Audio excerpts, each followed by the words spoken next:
Ahora sí, hola a todos. Eso, ¿cómo estás? Bien, muchas gracias. Bueno, bien, pues nuestra charlita de hoy eh, tiene por nombre eh, ¿por qué debo ser católico? Esto es una pregunta que uno a veces se hace, pero que no siempre responde. Y sobre todo se la hacen las personas que pues no son o alguna vez pertenecieron a la Iglesia Católica y ya no, en fin, hay desgraciadamente, muchas condiciones diferentes para esto. Entonces, pues comencemos diciendo que ser católico significa pertenecer a la Iglesia Católica de manera activa, no meramente nominal, es decir, no aguanta decir yo soy católico y pues no hay obediencia y no hay una vida coherente con nuestra fe. Católico significa universal y viene de dos raíces griegas, una que es katá, que significa hacia, y otra que es holos, que significa todo, es decir, hacia todo, hacia todas partes, va a todas partes, está en todas partes. Y no podría ser de otra manera porque Dios, que es el creador del universo, es universal y su salvación es para todos. Por eso la iglesia tiene que ser y permanecer universal. Es por esto que el Señor nos dice en un pasaje del Evangelio según San Mateo en el capítulo 28, verso 18 al 20, dice, Jesús se acercó a ellos y les habló así, me ha sido dado todo poder en el cielo y en la tierra. Id pues y haced discípulos a todas las gentes, bautizándolas en el nombre del Padre y del Hijo y del Espíritu Santo y enseñándoles todo lo que yo os he mandado.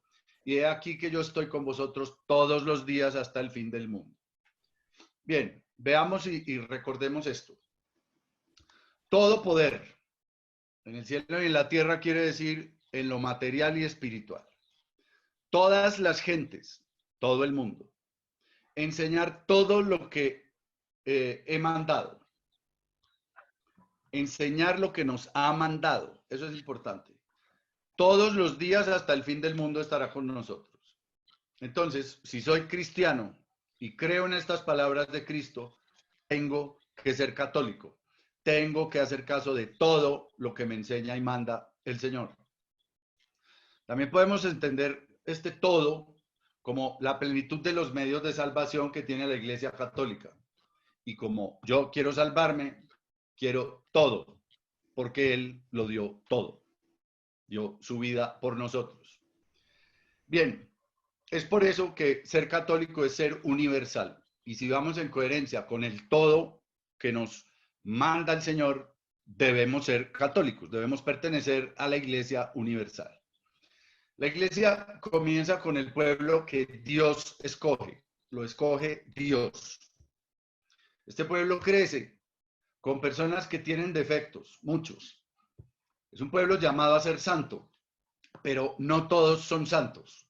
Empecemos, por ejemplo, con Sarai, la esposa de Abraham, que no creyó que pudiera tener hijos, a pesar de que el Señor le hizo una promesa y se la cumplió. De ahí en adelante es una historia de personajes que se equivocan, pecan, pelean, fallan, pero se arrepienten y buscan a Dios. Tomemos como ejemplo a Jacob y a sus hijos. Los hijos que querían matar a José, al hermano, pero mejor lo venden. Moisés, que antes de ser llamado a la misión, asesinó a un egipcio. David, adulterio y a Pedro, negación. ¿Qué hago? Buscando conveniencias personales sin pensar en los demás. El rey Salomón, el hijo de David, idolatría, etcétera. La lista es larga. Inclusive Judas, que hay un anda por ahí en aquellos que traicionan al Señor y a su iglesia. Inclusive San Pablo, al que Jesús le preguntó, ¿por qué me persigues? Bien, y Pablo llega a ser uno de los más ilustres miembros de la iglesia. Es decir, el pueblo de Dios, en los casi 4000 años que lleva caminando, ha sido santo y pecador. Ha habido siempre trigo y cizaña.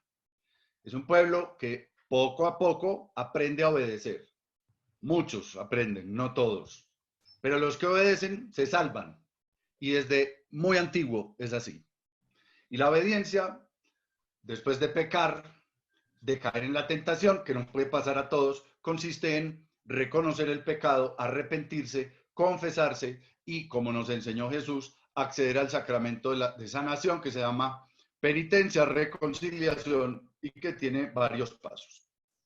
Bien, para los que no conocen a Dios ni nunca fueron evangelizados, esta ley moral natural que Dios inscribe en nuestros corazones y que nos permite a todos obedecer a nuestra conciencia es lo que a estos personajes les permite eventualmente llegar a salvarse. Se pueden salvar. Dice San Pablo en la carta a los Romanos, en el capítulo 2, verso 14, dice, en efecto, cuando los gentiles que no tienen ley cumplen naturalmente las prescripciones de la ley sin tener ley, para sí mismos son ley, como quienes muestran tener la realidad de esa ley escrita en su corazón, atestiguándola con su conciencia, y los juicios contrapuestos de condenación o alabanza para el día en que Dios juzgará las acciones secretas de los hombres, según mi evangelio por Cristo Jesús.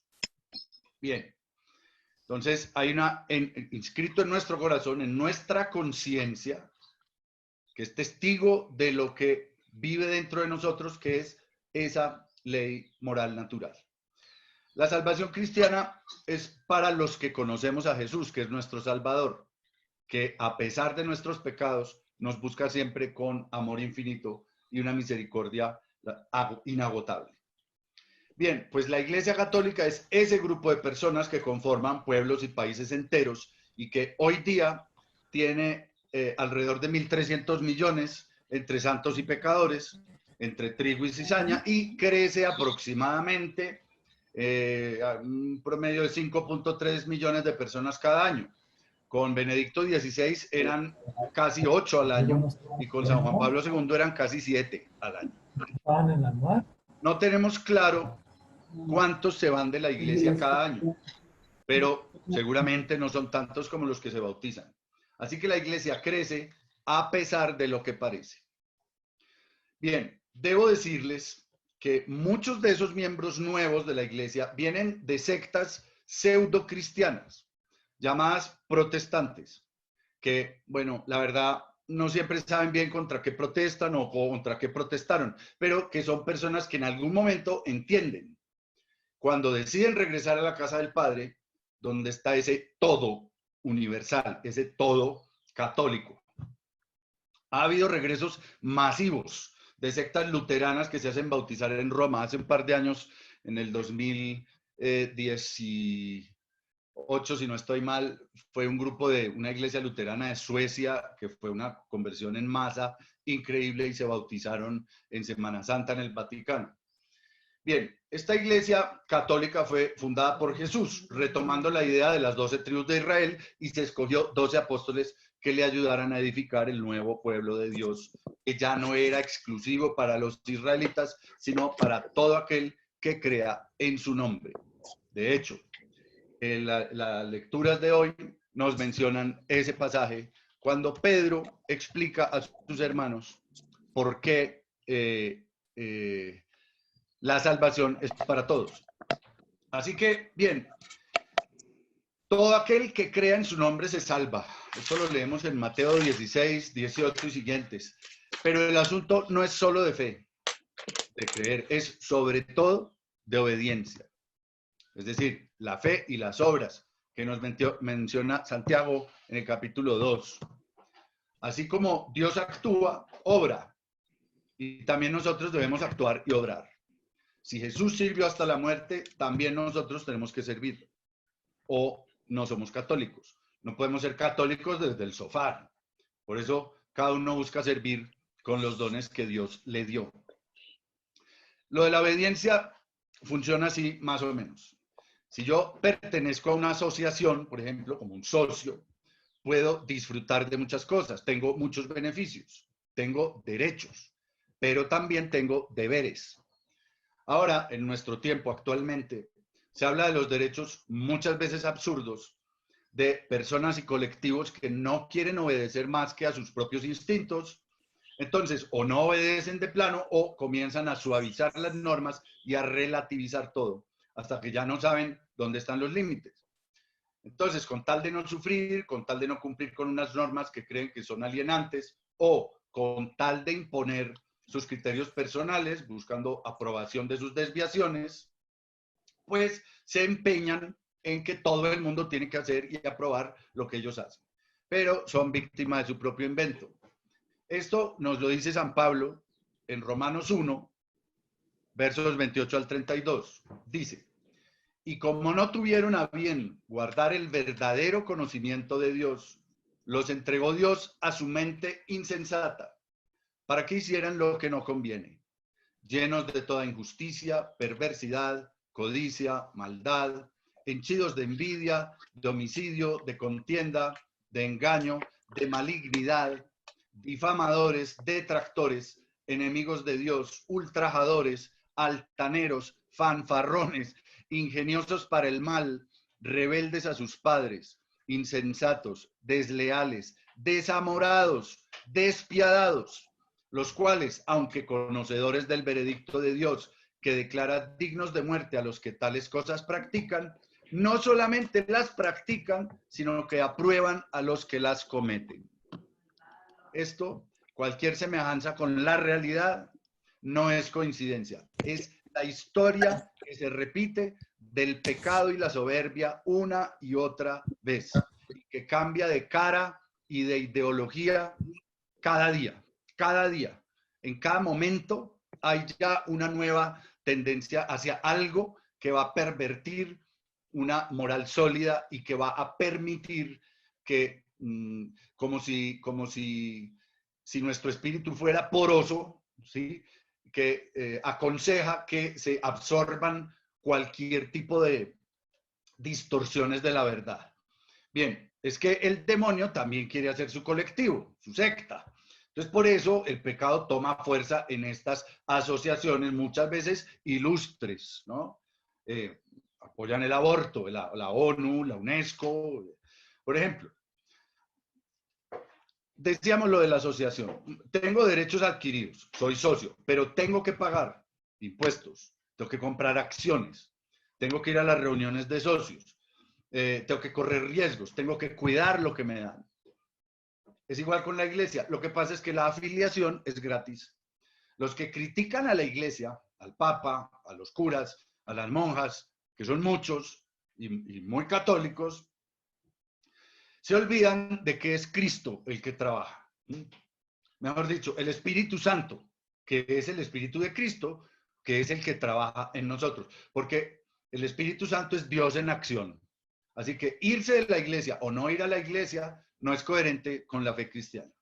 No podemos creer en un Dios dietético.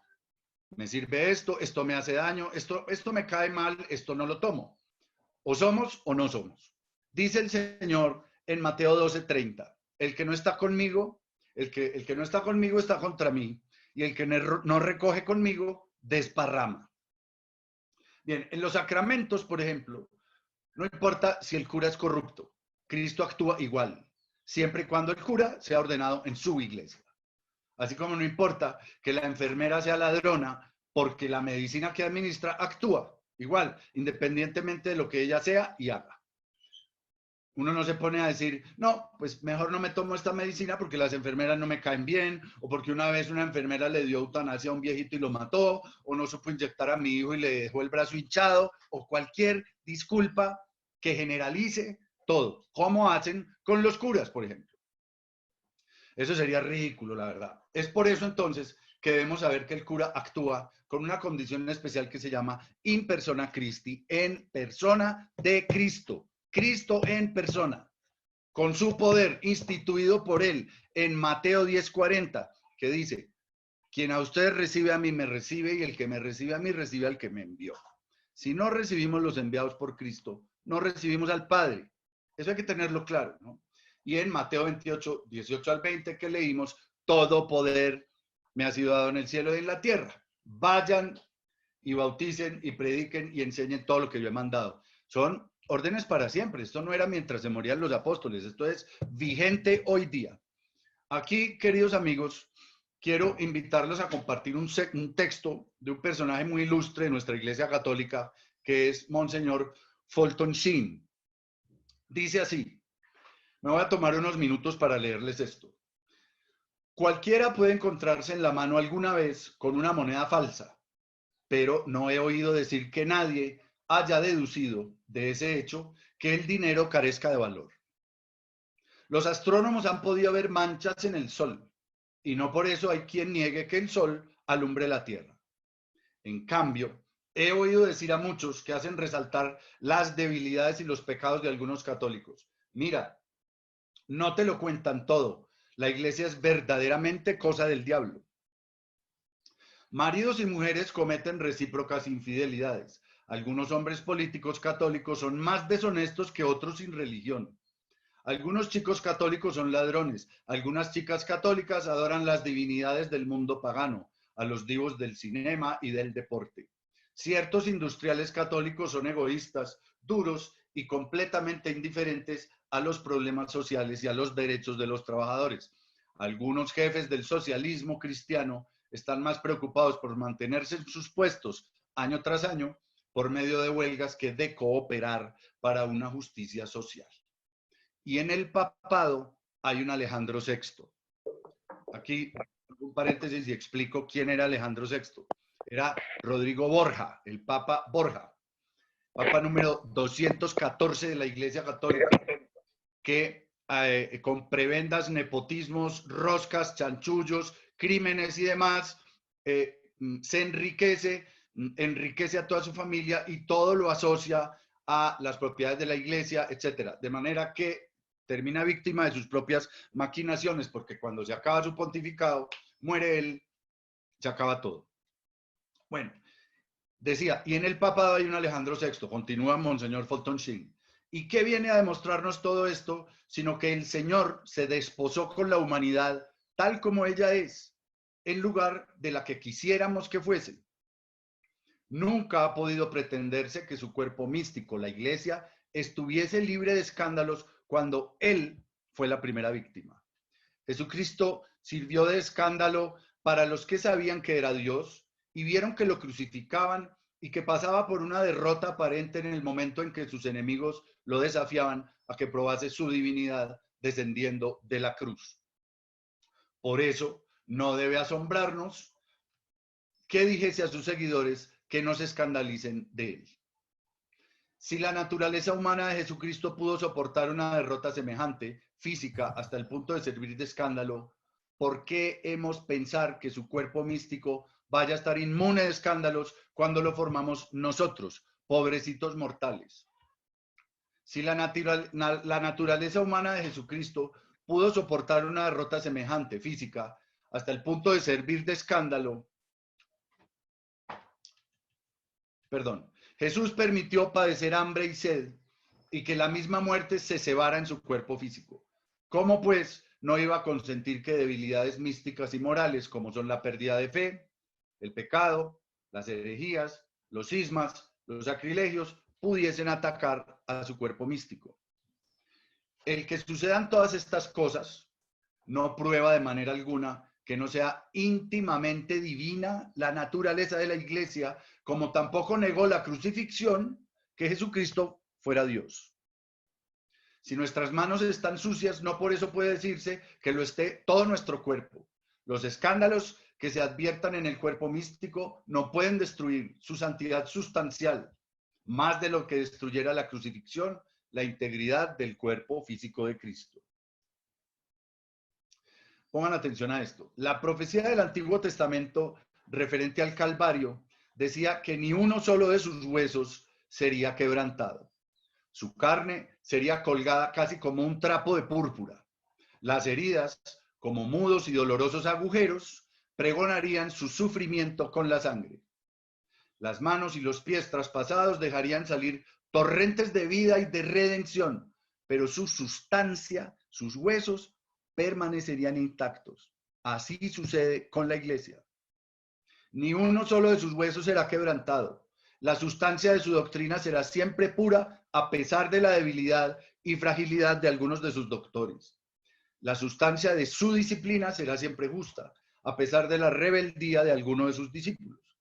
La sustancia de su fe será siempre divina, a pesar de la carnalidad de algunos de sus fieles. Sus heridas no serán nunca mortales, porque su alma es santa e inmortal por la inmortalidad del amor divino que descendió sobre su cuerpo el día de Pentecostés en forma de lenguas de fuego. Y ahora, para hablar de uno de los mayores escándalos, permítanme que pregunte, ¿cómo pudo ser vicario infalible de Cristo y cabeza de su iglesia un hombre perverso como Alejandro VI, decíamos, el Papa Borja? La respuesta está en el Evangelio. El Señor cambió el nombre de Simón por el de Pedro y lo hizo piedra sobre la cual construiría lo que llamó su iglesia. Hizo entonces una distinción que bien pocos habrán notado. El Señor distinguió entre infalibilidad o inmunidad de error e impecabilidad o inmunidad de pecado. La infalibilidad es la imposibilidad de enseñar el mal. La impecabilidad, la de hacer el mal. El Señor hizo a Pedro infalible, pero no impecable. Inmediatamente después de haber confirmado que Pedro poseería las llaves del cielo y autoridad para atar y desatar, el Señor dijo a los apóstoles que debía ir a Jerusalén y ser muerto. Mateo 16, 21. El pobre y débil Pedro, tan humano y orgulloso por la autoridad que se le había conferido, se acercó entonces al Señor y empezó a reprocharle: no será eso verdad, Señor, eso no sucederá nunca. Mateo 16, 22. Y al punto repuso Jesús: vete lejos de mí, Satanás. Tú me sirves de escándalo porque tú no tienes el sentir de las cosas de Dios, sino de las cosas de los hombres. Mateo 16, 23. Poco antes, Pedro había sido llamado Roca, Kefa, e inmediatamente después Satanás. El Señor había querido decirle: como piedra sobre la que edifico mi iglesia, todo lo que digas con la ayuda de Dios estará preservado de error. Pero como Simón, hijo de Juan, como hombre, eres tan frágil por la carne y tan pronto por el pecado que puedes resultar semejante a Satanás. En tu ministerio eres infalible, pero como hombre, Simón, eres pecador. Pedro, el poder que ostentas es hechura mía. Simón, tu debilidad para pecar es hechura tuya. Entonces, es muy difícil captar esta distinción entre el hombre y su función. Si un guardia, mientras dirige el tránsito, levanta la mano para detenerse, usted se detiene, aunque sepa que ese guardia le pega a su mujer en su casa. ¿Por qué? Porque se hace una distinción entre su función como representante de la ley y su persona particular.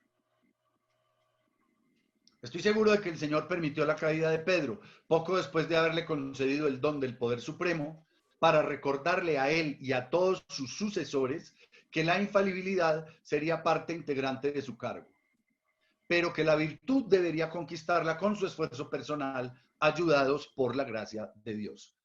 Sea dulce o monótona o persuasiva la voz del Papa, y no, aunque no pronuncie con mal acento y con errores gramaticales, no nos fijamos en su voz, sino en lo que nos dice. Como dice 1 Samuel 3:9, habla, Señor, que tu siervo escucha.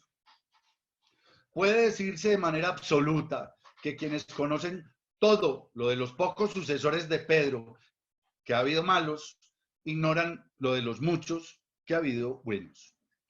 Para ellos, la infamia de un hombre elevado a tan excelso grado puede oscurecer a millones de santos. ¿Cuántos de quienes se afanaron en hacer averiguaciones sobre los vicarios de Cristo en el periodo del Renacimiento profundizaron en el estudio de los otros 1900 años?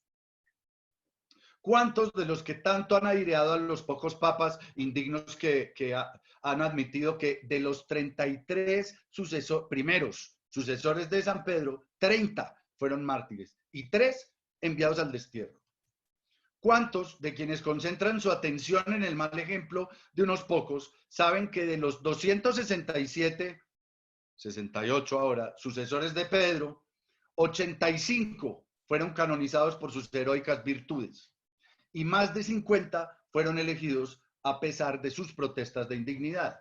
¿Cuántos pueden compararse por su tacto y saber con el Santo Padre actual? El actual que dice Fulton Sheen era Pío XII para ellos, pero pensemos luego en Juan XXIII, en Pablo VI, Juan Pablo I, Juan Pablo II, Benedicto XVI y nuestro actual Santo Padre. Si tales críticos, todo el que ataque a una legión tan numerosa de mártires y de santos y de estudiosos debe estar convencido de hallarse sin culpa ni pecado para atreverse a lanzar sus diatribas contra los pocos papas que revelaron el aspecto humano de su elevada representación. Bien, si tales críticos son unos santos y puros, sin mancha de culpa, dejémosles coger sus piedras. El Señor dijo que solamente el que esté libre de pecado puede lanzar la primera piedra. Pero si no están sin pecado, dejen entonces el asunto para que lo juzgue Dios. Y si son gente sin pecado, pertenecerá a una raza distinta de la de ustedes y de la mía, porque nosotros notamos que nos sube un grito desde el fondo del corazón que dice: Señor, ten piedad de mí, que soy pecador. Volviendo al escándalo de los malos católicos, recordamos que el Señor nos esperaba que todos los miembros de la iglesia fuesen perfectos, más de lo que fueron sus apóstoles. Por eso dijo que en el día último tiraría el pez averiado de su red.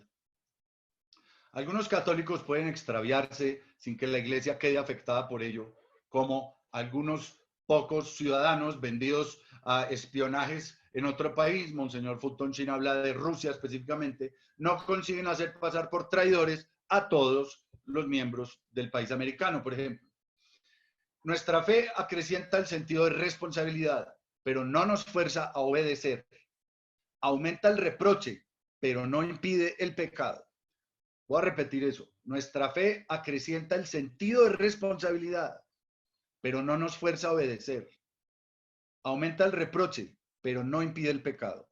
Si algunos católicos son malos, no lo son por ser miembros de la iglesia, sino porque al contrario, no saben vivir de su luz y en su gracia. Porque ser católico no es un asunto nominal. El hecho de que lo diga no basta. Es interesante la psicología de los que se escandalizan por la conducta de los católicos indignos. En resumidas cuentas, ello significa que se esperaban algo mejor. Si son malos los que se regocijan con el escándalo, es porque se creen que con eso tienen ellos mayor derecho a pecar, se autojustifican. No se oye nunca decir: es un liberal perverso, es un conservador escandaloso, es un humanista pervertido, es un moralista adúltero, porque a nadie de estos personajes, nadie espera de ellos algo mejor. El reproche da la medida de la virtud de los reprochados.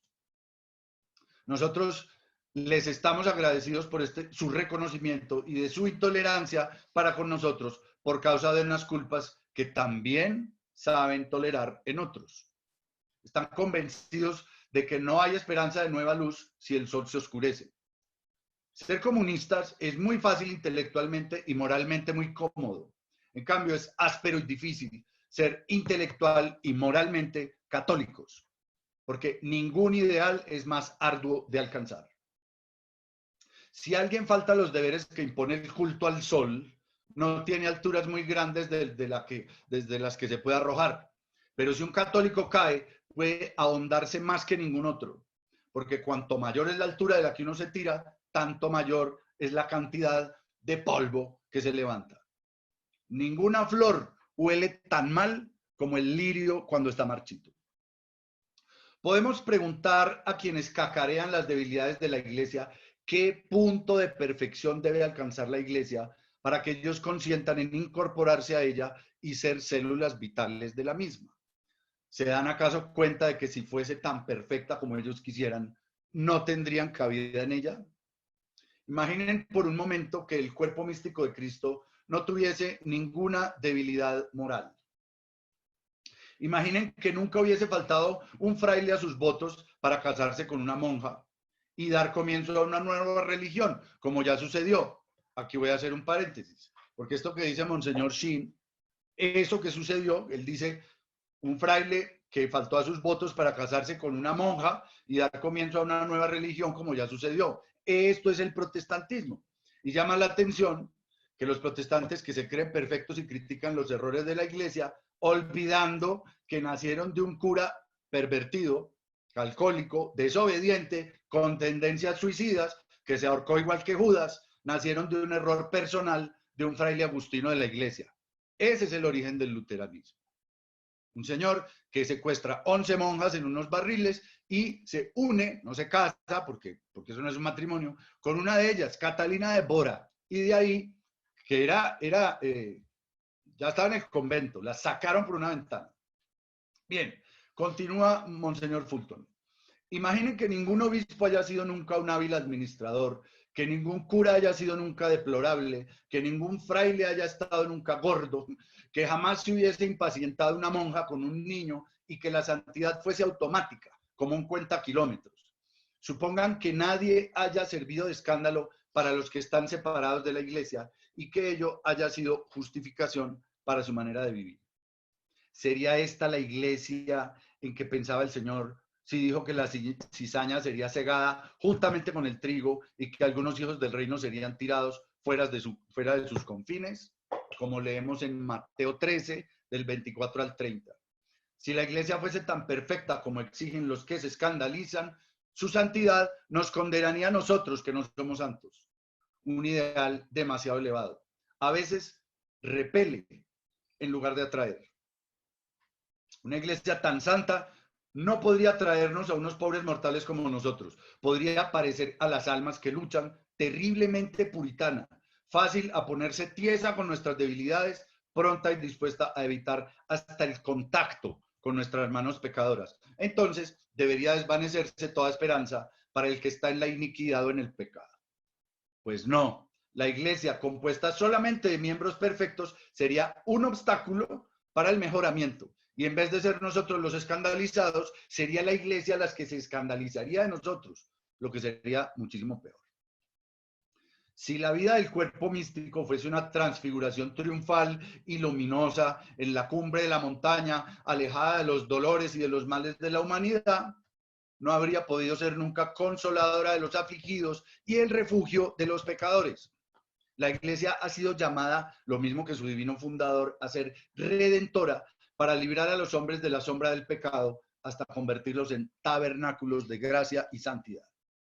No es la iglesia una idea lejana y abstracta, sino una madre que, a pesar del polvo que ha tomado a lo largo de su viaje a través de los siglos, y a pesar de que algunos de sus hijos le han lastimado el cuerpo y amargado el alma, ha mantenido la alegría en su espíritu por todos los hijos que ha criado, la satisfacción en sus ojos por la fe que ha preservado, la comprensión en su alma, mediante la cual, consciente de la fragilidad humana, ha podido sacar a la vida a tantos de sus hijos. El Señor escogió para primer vicario suyo, para primer papa, no a un hombre santo como Juan, sino uno débil, muy asequible al error, como Pedro, para que a través de su propia fragilidad pudiese comprender, en unión de la iglesia de la que era cabeza, la debilidad de su grey y pudiera ser el apóstol de la misericordia, el verdadero vicario del Salvador y redentor del mundo, que no vino a salvar al justo, sino al pecador. El Señor castiga con frecuencia a su cuerpo místico, permitiendo de vez en cuando que algunos de sus miembros o de sus células se separen de la iglesia, aunque castiga con ello todavía más a los que se alejan de ella. En general, el mundo tiene razón. Nosotros los católicos no somos verdaderamente como verdaderamente debiéramos ser. El mundo es tal como es porque los católicos somos como somos. El Señor dijo en Mateo 1:13, si la sal se hace insípida, ¿con qué se le devolverá el sabor? No hemos decepcionado al mundo sino a Cristo, y faltando a Cristo, faltamos al mundo. Pero rogamos a los que vean nuestras culpas que piensen cuán difícil es ser como el Señor quisiera que fuéramos. Es tan fácil ser un demócrata o liberal o conservador o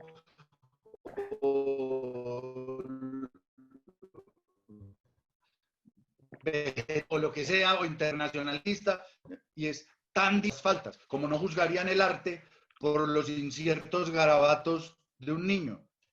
Fíjense más bien en nuestras obras maestras, los santos, de los que tenemos en el mundo innumerables legiones.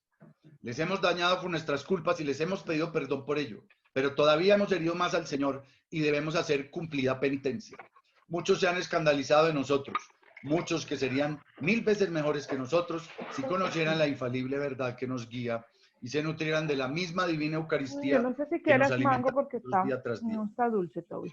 Debemos ser mejores y en esto reside nuestra sola desgracia de católicos. No. Créanme, no nos sentimos felices porque no somos santos. ¿Quieren rezar por nosotros? Muchas gracias. En el amor de Jesús, Fulton Sheen.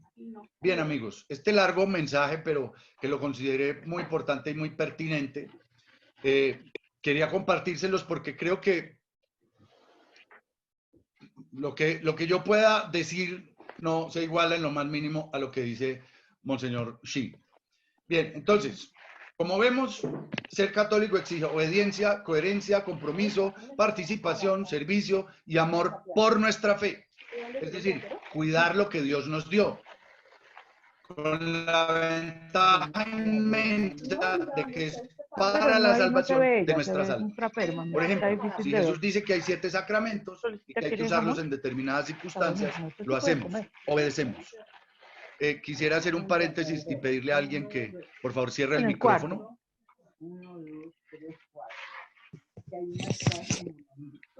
Por favor, cerramos el micrófono. Hay alguien que tiene el micrófono abierto. Por favor, se está escuchando toda la charla. Señoras, Nos Gracias. están ofreciendo un mango picado por ahí, eso no contribuye con la charla de Carlitos. para nada, absolutamente. Está muy bien argumentada. Yo les pido disculpas que se me ha ido la luz ya como 6 veces. Gracias a Dios no se ha caído el servicio de Zoom, ¿no? Pero si acaso no me puedo volver a conectar, les pido que me disculpen. Bueno, señor. Gracias. Es que eso por allá en esas veredas, La está echando a nosotros dos, Carlos. Y a Monseñor. Carlitos. Y a Monseñor. Carlitos, sigue. Estos son intromisiones del demonio. Sí. Bueno, sigo. Bien, decía, si Jesús nos dice que hay 7 sacramentos y que hay que usarlos en determinadas circunstancias, pues bien, lo hago, obedezco. Porque Jesús instituye los sacramentos para participarnos de su vida divina. Para eso tenemos los sacramentos, para participar de la vida divina de Jesús. No es otra cosa. Y esa vida la alcanzamos por medio de la gracia, que es lo que son los sacramentos. Signos de gracia que otorgan la gracia. En un sacramento sucede realmente lo que se dice y lo que significa. Si te dice la iglesia que el agua del bautismo te purifica, realmente sucede. Y si Jesús te dice, esto es mi cuerpo y esta es mi sangre, ¿sí? Es porque realmente lo son, cuerpo y sangre. No creer eso es no ser cristiano. Si el Señor nos entrega a su madre en la cruz y el discípulo se la lleva a su casa, nosotros también debemos hacerlo. No hacerlo es no ser cristiano. Jesús no es por partecitas, es todo, es católico, es universal. Si Jesús fundó una iglesia, no participar de ella no me hace cristiano. No puedo ser cristiano en otra iglesia. No puedo pretender entrar a la iglesia de Cristo y cambiar lo que no me gusta. Es que, miren, en la iglesia hay cosas que no nos gustan, que son difíciles, exigentes. Muchas veces vemos pecados, incoherencias en la familia, como decía Monseñor José Carlos la vez pasada, en la familia. Pero es que cargar la cruz no es un ejercicio físico, es un deber cristiano, una condición para seguir a Cristo después de negarse a sí mismo. Bien. Uy, creo que hundí lo que no era. Por favor, conéctame rápido.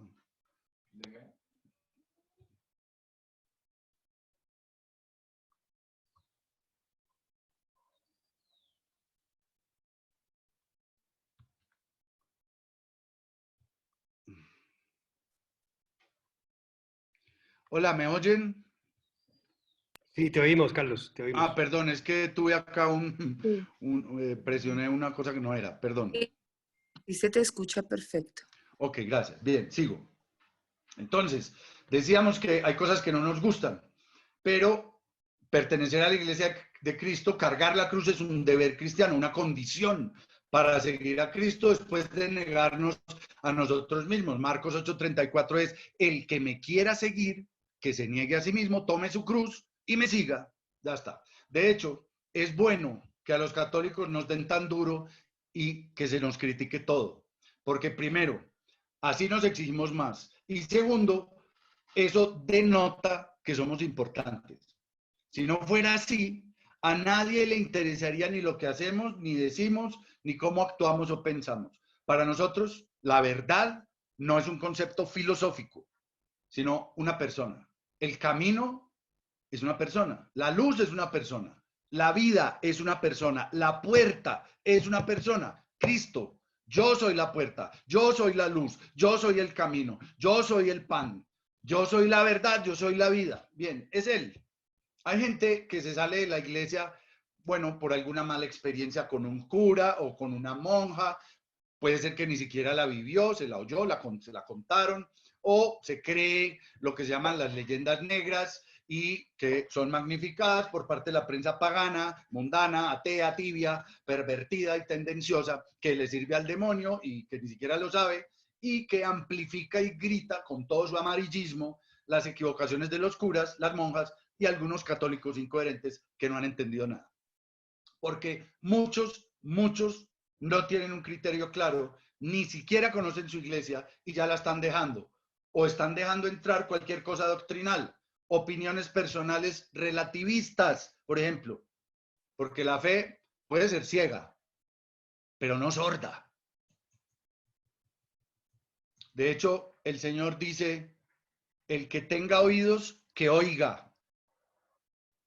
Bien, esto de abandonar la iglesia y esta apostasía y todo esto es como irse de la casa porque el papá se emborrachó un día, o la mamá le parece fea porque está gorda y no puede dejar de comer, o porque los hermanos le pegaron cuando era chiquito. Entonces se va, no trata de ayudar, no, se va. No ama su casa, no trata de crecer, de fortalecerse, de entender, de estudiar, de comprender, de corregir, de madurar, de desarrollarse, de comprometerse. Toma la salida cobarde, ignorante, mediocre, satisfactoria y se va a buscar a Dios en la basura, déjenme decirles. ¿Por qué? Porque en las sectas, en sus propias ideas, en el comunismo, en el yoga, en las drogas, en la mentira, en la oscuridad, ahí es donde se van a buscar algo mejor. En resumen, reducen a Dios al tamaño enano de sus ideas. No han entendido que la iglesia de Dios es a la que el enemigo ataca. Y eso debería ser una buena propaganda, suficiente buena propaganda. O ustedes han oído decir que se metieron alguna vez a robar algo en una bodega de esas donde se reúnen las sectas. No, los satánicos buscan los agrarios católicos en los templos católicos porque saben quién está ahí y saben que el cuerpo de Cristo está vivo en las hostias consagradas y que es así como profanan su nombre y su divinidad. Y nada resulta más agradable al príncipe de la mentira que eso. Pero resulta incomprensible que alguien diga que el demonio es un símbolo y que el infierno no existe.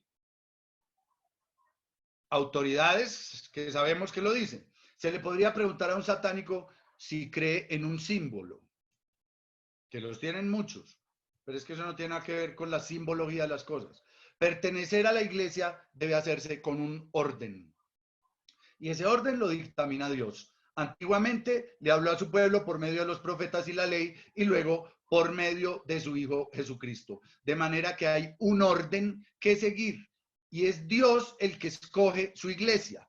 Miren, hay una asignatura al inicio de los estudios de teología y después también que se llama eclesiología. Y de lo primerito que enseñan es que la iglesia es el cajal o asamblea escogida por Dios, que escoge a un pueblo. Recuerden ustedes, Él escoge a Abraham, que no tenía hijos, y con Abraham empieza el pueblo de Dios. Empieza, ¿sí? O sea, no es que ya estaba todo el pueblo armado porque había mucha gente en el mundo, entonces, pues muy fácil, me les aparezco a todos y quedan de una todos convertidos. No fue así.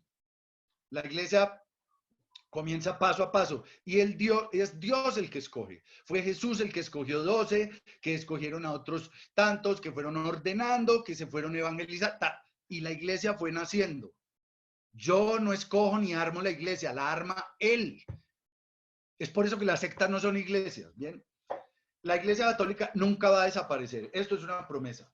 Todo va y viene, pero los poderes del infierno no prevalecerán contra ella, nos dice el Señor. A pesar de que Judas esté en ella vestido de cura o vestido de arzobispo, porque es que les recomiendo leerse un libro del cardenal Robert Sará que se llama Se hace tarde y anochece, para que en la introducción quedemos ilustrados acerca de lo que es el Judas que todavía anda por ahí dentro de la iglesia. Bueno, si el pecado fuera bueno, la gente mejoraría, sus vidas se iluminarían, pero sucede siempre lo contrario. Tarde o temprano el pecado ahoga, oscurece, enferma, encadena, atrapa, esclaviza y destruye, porque Satanás, el maligno, el enemigo, el que nos ataca con tentaciones, el que nos pone todo fácil y divertido, el que nos quiere ofrecer mucho en nombre de la libertad, siempre hace lo mismo, siempre lo mismo. Ofrece mucho, da muy poquito y quita todo. Siempre actúa igual. Bien, para no alargarme más, porque creo que me volé, voy a ir ya como entrando al final. Cabe preguntar, porque es que escuchamos que hay Richard Dawkins, un científico que dice que Dios no existe, ¿sí? El señor Hawkins que se murió, que no, en el espacio no ha visto a Dios en ninguna parte. Los astrónomos que dicen que de tanto telescopio, cohete y satélite nunca han visto a Dios allá. Entonces es como que un neurocirujano le diga, pues mire que yo he visto muchos cerebros y nunca he logrado ver una idea, ¿no? Entonces cabe preguntar, ¿qué hacen unos personajes que no oran, no viven interiormente, no tienen vida sobrenatural, no estudian su fe porque no la tienen, no saben nada de la Biblia, no ayudan a los demás, no sirven, no les gusta sufrir, no son capaces de entender el sufrimiento? ¿Qué hacen estos personajes que son famosos y ricos, ¿no? Ilustres, hablando de Dios? ¿Han estudiado teología? No. ¿Han tenido una experiencia de Dios? No. ¿Saben lo que es la fe? No. ¿Saben lo que es la esperanza? Tampoco. ¿Saben lo que es la caridad? Bueno, puede ser. ¿Saben algo de fidelidad? En muchos casos no. Muchos no pueden ser fieles a sus parejas. ¿Saben algo de historia universal? La mayoría no. ¿Estudian filosofía? Muchos no, y muchos por estudiar filosofía también se tuercen. ¿Alguna vez se han confesado? No, eso sí que no. ¿Han ido a misa o van a misa? No. Entonces, ¿de qué hablan? ¿De qué autoridad tienen? ¿De dónde sacan siquiera que pueden opinar acerca de lo que no conocen? Hablan de Dios y no saben quién es. No lo viven, no tienen una experiencia sobrenatural y ya están diciendo que no existe. Claro, no existe en ellos. Hay unos personajes interesantes, amigos. Los Anawim, con W, los Anawim. Se llama así, son los pobres de Yahvé, los confiados en Él, con todo su corazón, su alma y su pensamiento, no importa lo que pase. Son los que se abandonan a su voluntad con plena confianza, sin tratar de hacer travesías a su voluntad y sin tratar de ir más rápido o más despacio que Él. Eso es obedecer, eso es ser católicos, porque además estamos llamados a obedecer todo, y eso se muestra a través del servicio. Y ustedes, mis queridos hermanitos de Maús, son especialistas en asuntos de servicio. Bien, aquí me voy a brincar y voy a empezar ya en la parte final. ¿Por qué debo ser católico? Pero bueno, usted será católico, pero yo puedo ser lo que yo quiera. Listo, pues entonces vamos a ver brevemente por qué no puedo ser otra cosa. No puedo ser protestante. ¿Por qué? Porque no hay obediencia. No tienen sacramentos, que nos los dejó Jesús y Lutero se los quitó. No tienen madre, que era la madre de Jesús. No tienen iglesia, porque se salieron de la iglesia de Jesús. Entonces no tienen a Dios en sus templos porque no creen en la presencia real en el sacramento. Entonces no es que yo diga que no está ahí, sino que es que ellos dicen que no está ahí.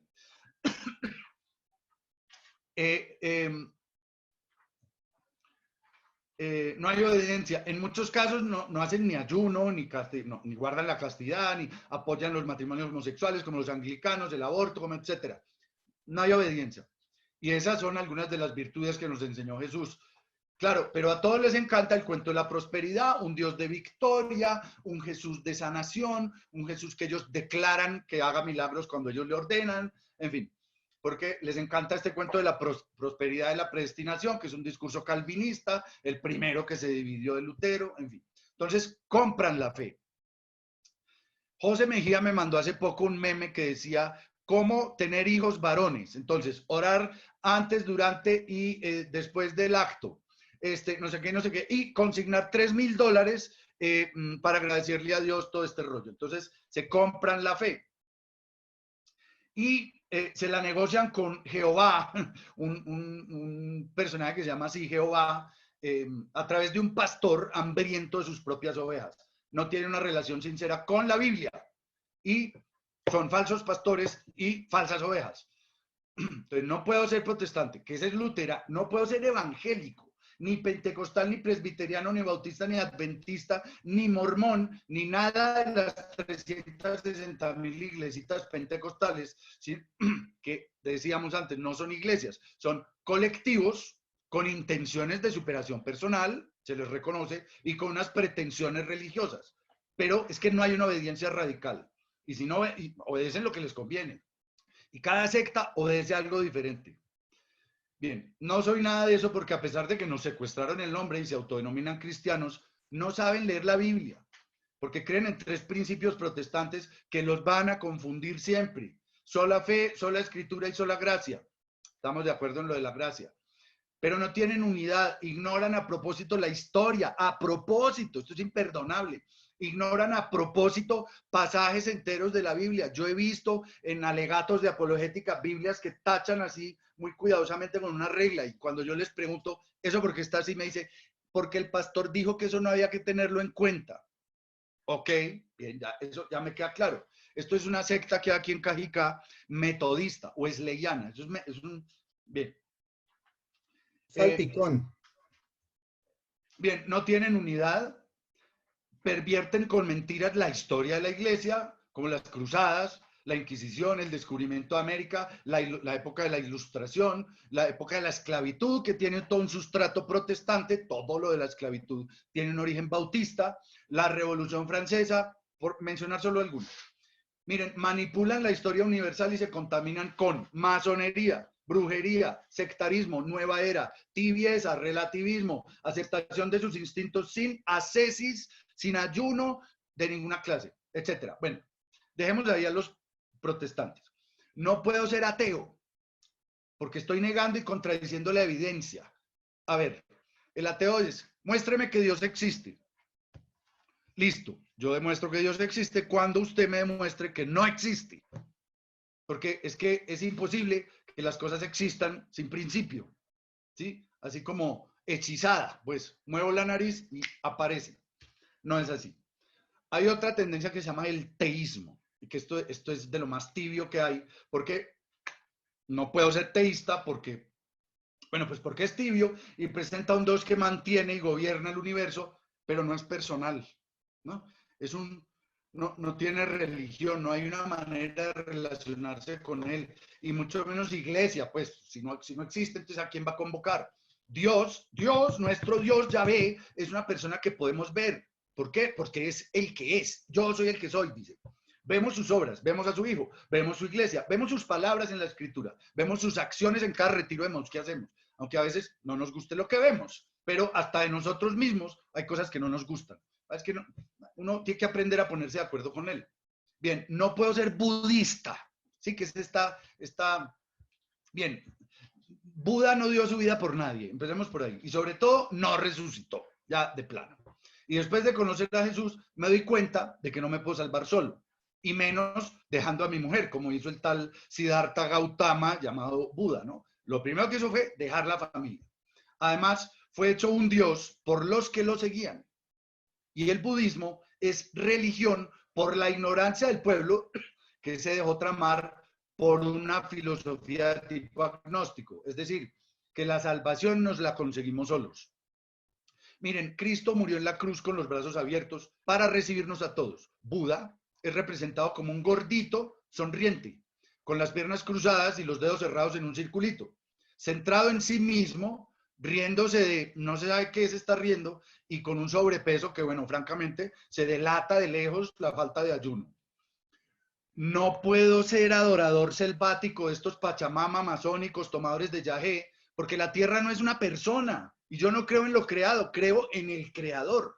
Además, Jesús no se drogaba, como hacen los supuestos chamanes y los pseudo seguidores estos animalistas, ecologistas, veganos, indigenistas, yerbateros, que es medio mamerto ese discurso, que necesitan alucinar para alterar su conciencia y que una que el yagé sirve para convertirse en animal y viajar al cosmos, captando energías astrales que me hacen tener experiencias vibracionales con la vegetación y la respiración de los árboles.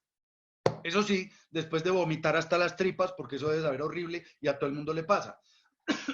Esos a los que les va bien, si es que el chamán no abusa de ellos, o los drogan y los atracan, en el mejor de los casos, que ha pasado muchas veces. No creo en el zodíaco porque las estrellas están ahí antes que yo y mi falta de fe y mis problemas personales no me lo soluciona la alineación de dos planetas, ni la era de Piscis ni la era de Acuario. Porque, ¿qué sucede cuando los planetas ya no estén alineados? Se me despelotó la existencia. ¿A quién regían antes de que llegáramos nosotros? Porque están primero las estrellas y luego nosotros. Además, no soy supersticioso. Mi signo no es del zodíaco. Mi signo es la cruz. Ese es mi signo de vida. Esa cruz es mi vida. No puedo ser hinduista, y ojo aquí con los yogas, porque ¿para qué me sirven 3 millones de dioses de mentiras? Entre todos, el universo. Y como en todas las mitologías, se pelean entre sí y pretenden quitarse el poder uno al otro. O la una a la otra, porque hay diosas. O el uno a la otra, o viceversa, ¿no? Dios con diosa o viceversa y al contrario. Además, vienen del antiguo politeísmo chamánico, pasando por el vedismo y el brahmanismo. Dios mío, esto es un enredo. Creo en la Biblia, que es la palabra de Dios, no en Vedas, que incluyen un libro de fórmulas mágicas, uno que se llama el Atarda Veda. Son libros de fórmulas mágicas. ¿Cuándo Jesús dijo, escriban las fórmulas mágicas para resucitar Lázaros? Bien, la fe católica no tiene nada de magia, mis queridos amigos. Y ni hablemos del cuento de la reencarnación que justifica que tal karma, que no siempre se realiza, entonces lo ponen a usted en una lucha de castas, ¿no? Llegando incluso a reencarnarse, si está muy mal, en un animal o en un vegetal. Depende del nivel de pecado que tenga. Calcule usted, nosotros como somos de pecadores, no pasaríamos de ser lechugas. No hay perdón de Dios, porque ¿a cuál de todos los miles de falsos dioses le van a preguntar, le van a pedir perdón? Ahí no se habla de misericordia. Finalmente todo lo que creen se basa en afirmaciones, no más. Leyendas de tipo pedagógico que obviamente, miren, no pueden resistir en lo más mínimo ningún intento de crítica histórica, ninguna de estas religiones.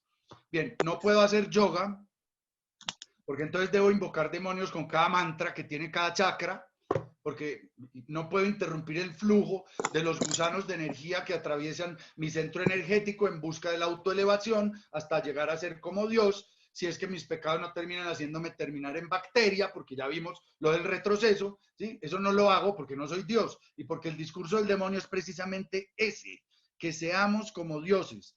Además, porque el incienso me da rinitis y yo creo que están llamados un poco de humildad y los pies en la tierra y no creerse que se pueden elevar solos. Además, porque la ley cristiana es amar al otro, no amarme a mí mismo hasta que me eleve del piso, ¿no? Entonces, nuestra ley es la ley del amor al prójimo, no la ley del amor propio. Y como el hinduismo pretende cortar todo sufrimiento, entonces lo primero que hay que dejar de hacer es dejar de amar para no sufrir, ¿sí? Porque como Cristo, amemos. Todo es benevolencia y tolerancia con todo el mundo, cada uno haga lo que se le da la gana, por esto estamos en el zaperó con que estamos. Evidentemente, no puedo creer en la brujería, porque, bueno, la oscuridad me da miedo, y me condeno, y el pecado es la vía para servirle a Satanás. Además, No creo en bolas de cristal, ni en cartas, ni el fondo del té, ni el café, ni la colilla del cigarrillo, ni el tarot, ni las cábalas, ni la numerología. Eso no funciona. Y si funcionara, Dios nos lo habría recomendado y el mundo estaría en excelentes condiciones. Es que el pecado es la peor mentira de todas y no nos la inventamos nosotros. Se la inventó el padre de la mentira. Bien, no me hago tatuajes porque la diferencia está en mi personalidad, no en un dibujito, sino en la particularidad de individualidad que Dios me dio al hacerme su hijo. Además, si quiero mostrar la pertenencia de algún grupo, me puedo poner la gorrita de Maús, la camiseta de Maús, me puedo colgar un rosario, siempre me puedo vestir con algo representativo, la camiseta de Millos, la selección, lo que ustedes quieran. Pero por eso las armas, las verdaderas, se cuelgan, se llevan, no se tatúan. Y los mensajes se llevan por dentro, en lo que creo, en lo que predico. Eso es lo que llevo por dentro. Entonces ese es un tatuaje que yo tengo en mi espíritu, una cosa indeleble que me da Dios cuando me hace su hijo. Bien, no puedo ser tibio, como que creo, no practico, porque eso, con eso pues no muestro más que mediocridad. Y Apocalipsis 3:15 me dice que a los tibios los vomita Dios. No puedo ser testigo de Jehová porque creo en Cristo y ellos no. Además, porque amo mi libertad, no la esclavitud que viven estos pobres personajes que sirven a un imperio editorial que los explota en nombre de alguien que no existe. Ni satanista, porque si pertenezco a un ejército de luz, no puedo ser espía en otro ejército de oscuridad de los miles que hay. Por eso la iglesia desde 1717 que empezó la masonería, a los 20 años ya tenían el primer documento pontificio diciendo no puede haber doble militancia entre masonería y catolicismo. No puede, y siguen firmes en eso hoy. Nuestra doctrina prohíbe esas dos cosas. Pero estos personajes que son bien oscuros, los Illuminati, bien, pues sirven a dos señores. Porque eso sí, para cada gusto, un demonio, una secta, un pecado, una tentación, un vicio, una perversión, un ídolo. Cada pecado tiene su demonio. No puedo ser gnóstico, el gnóstico, que hoy día está muy de moda eso, porque el solo conocimiento pues no basta. Y no creo en las promesas falsas de las herejías que prometen conseguir un conocimiento intuitivo, misterioso y secreto de las cosas divinas que conducen a la salvación. Y lo que es peor, ese conocimiento intuitivo está reservado a unos elegidos. ¿Cómo les parece eso? ¿Elegidos por quién? Pregunto yo. Y no puedo ser agnóstico, que es lo contrario. Porque miren, gnosis es conocimiento, agnosis es no conocimiento. Entonces, claro, si decimos yo soy agnóstico, bueno, ahí hay un acto de humildad. Reconozco que no sé nada, eso está bien. Pero Dios se da a conocer. Dios se da a conocer, se revela, está vivo y actúa en mi vida. O sea que yo sí lo conozco. Entonces, es a través del conocimiento de Dios que yo me salvo, no el conocimiento de mí mismo. No vaciarme de todo para que alguien ocupe ese lugar. Pero si yo lo que quiero es llenarme de Jesús, ¿para qué me voy a vaciar? Bien. Bueno, por eso y por mucho más y por muchas más cosas que no podemos decir ahora porque no nos da el tiempo, pues me toca ser católico porque no tengo otra opción, porque quiero todo, así como Jesús me dejó todo, todos los días, todo el mundo, todo lo que yo mande, doy mi vida toda por ti. Eso lo quiero yo todo. Entonces, nuestro compromiso es con la verdad, con la luz, con el camino, con Él, fuente de la perfección, de la santidad, de la bondad. Por eso es Dios. Hay un santo que yo admiro mucho que es San José María Escrivá de Balaguer, que decía que, a mí me gusta repetir esto porque es una frase genial y tiene todo el sentido del mundo, y decía, yo soy católico por la razón más sobrenatural de todas, porque se me da la gana. Eso es una belleza. Así que, bueno, amigos, ¿dónde están los hombres y mujeres de fe que siembran el reino de Dios en los corazones de sus hermanos? ¿Dónde están los cristianos, los discípulos del Hijo de Dios? Escondidos, acobardados, con las puertas cerradas, sin estudiar, sin formarse, sin prepararse, sin conocer, resolviendo preguntas sin estudiar, haciendo caso de falsas doctrinas y enseñanzas pervertidas y maquilladas que tuercen nuestro camino al cielo. Queridos amigos, el tiempo de actuar no da espera. Es ahora, ya, ahora. Los felicito por reunirse alrededor de estos grupos y estas reuniones. felicitó a los que organizan estos encuentros. Y cierro con una cita de San Pablo, 2 de Corintios 4, 7 al 10. Dice, pues el mismo Dios que dijo, del seno de las tinieblas brille la luz, la ha hecho brillar en nuestros corazones para iluminarnos con el conocimiento de la gloria de Dios que está en la faz de Cristo. Pero llevamos este tesoro en recipientes de barro para que aparezca que una fuerza tan extraordinaria es de Dios y no de nosotros. Apretados en todo, mas no aplastados. Apurados, mas no desesperados. Perseguidos, mas no abandonados. Derribados, mas no aniquilados. Finalmente, debo ser católico porque Cristo fundó una iglesia, quiero estar donde Cristo está, a él no le gustan las divisiones y a mí me gusta la unidad, un solo rebaño, un solo pastor, porque soy bautizado. Él es la verdad y esta iglesia es la única que me asegura esa verdad y nada más que esa verdad, porque solo Él tiene palabras verdaderas de vida eterna. Gracias, hermanitos, por esta invitación, que Dios los bendiga mucho. Carlos, muchísimas gracias, quedamos como sin aliento. Carlos, espero que eso sea yo bueno. Sí, señor. Carlos, le quería pedir un favor. El texto que tomó del cardenal, ¿cuál fue? ¿Dónde Uno que se llama Escándalos, monseñor. ¿Escándalos? Bueno, Escándalos okay. se llama. Sí, señor. Muchas gracias. Si quieren, se los hago llegar a través de José Fernando. Por favor, si es tan amable. Claro Si es que tan sí. amable. Toda esta presentación estuvo muy bien porque realmente nos da muchos elementos de reflexión y argumentativos. Es que adicionalmente Gracias, monseñor. no hay ninguna otra manera de hacerla que de manera vehemente, Carlos. Esta defensa no hay ninguna otra manera sino así, ¿no? Yo me salí varias veces por lo que se me iba la luz y no sé si lo hiciste, pero me gustaría leerles en la primera epístola de Timoteo, capítulo 3, versículo 15, ¿sí? Que me parece pues que es algo también fundamental sobre lo que dice, sobre lo que es la iglesia. Dice, pero si tardo para que sepas cómo hay que portarse en la casa de Dios, que es la iglesia de Dios vivo. Habla de una y sola iglesia. En todas partes habla de una sola iglesia. Columna y fundamento de la verdad.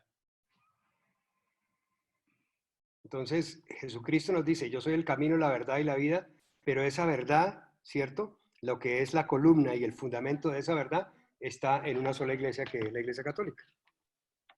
Así es. Amén, hermano. A mí me da a veces risa y a veces me da hasta pena. Es que yo creo que a nosotros, cuando estudiamos apologética y se nos mete esto hasta el alma, sobre todo el celo apostólico, que es lo que todos los católicos cristianos deberíamos tener, nos hierve la sangre con toda esta vaina. Yo cuando hablo trato de ser lo más mesurado y a mí Rafa Polo me amarra la lengua, me dice, José, no seas imprudente, que le vas a herir susceptibilidades al doctor Cadena. Yo digo, carajo, yo no puedo decirlo de una manera distinta, o no, Carlitos. A Juan Pablo Morocho se le paran los pelos de punta cada vez que Carlos habla o cada vez que yo medio intento, porque tenemos una sintonía muy parecida en el sentimiento, sobre todo que la fe no puede ser a medias tintas y la fe no puede ser tibia. La fe es o fría o caliente. Eso es como cuando le dicen a uno, no, es que tengo un principio de infarto. El principio de infarto es cuando tiene el estrés y le va a dar el infarto. El principio de embarazo es cuando tiene la intención de ir a... Pero ese es el principio. Aquí nosotros no podemos tener un principio de cristianismo católico. O somos o no somos. Punto.